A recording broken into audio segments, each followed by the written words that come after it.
instruct the officers can advise. So they can advise us about cost and style and things like that, but they can't tell us what to do. So often the best way for people to make their views heard is to appear at the relevant committee and put a case as well as you've just put it, but directed to the locality concerned.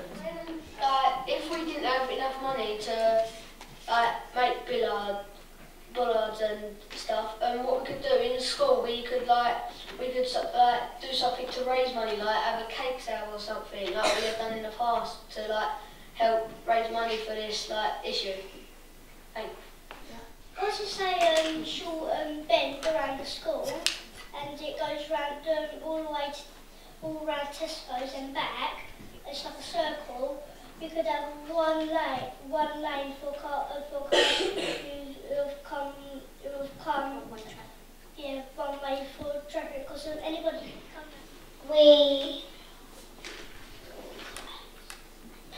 We should have in the school. There's people standing on the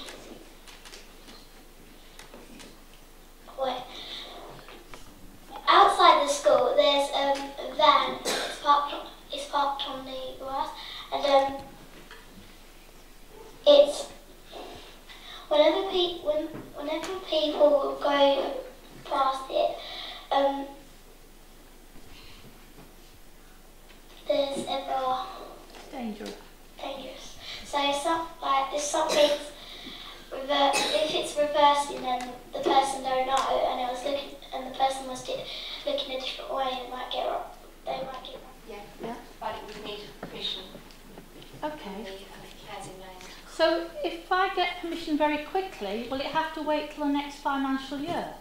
It would still probably have to wait for the finance for the bollards, yeah.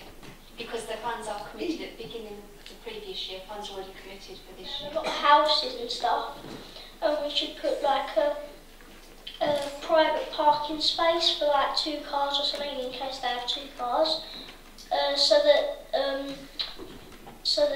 the people who's driving in the morning don't have an accident or anything, because everybody who's got a house there, they're bound to have cars, and the cars could be somewhere, and say if it was snowing really heavily, when there's the window wipers came on, because they've been parking, because the people who have got houses, the cars have been parking in bits that they're not supposed to, because other people have parked in their spaces.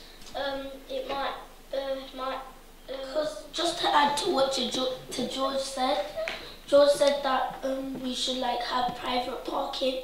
So there should be a private parking for people who have children and go to the school. So because people who go to the school park in front of houses, because that's where my dad parks. So you should have a private parking for. It would be empty, and for the majority of the hours in each day it would be empty. So it'd be an awful lot of money to spend for a problem that's a half an hour at the beginning and half an hour at the end of the day.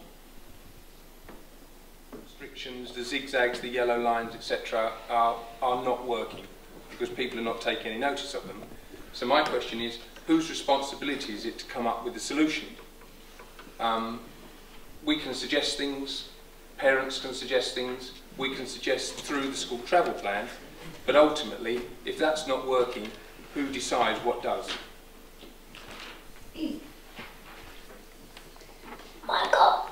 No, Matt wants to respond. From a highway point of view, if there is a safety issue around the school, then as the highway local authority, we do need to address those issues.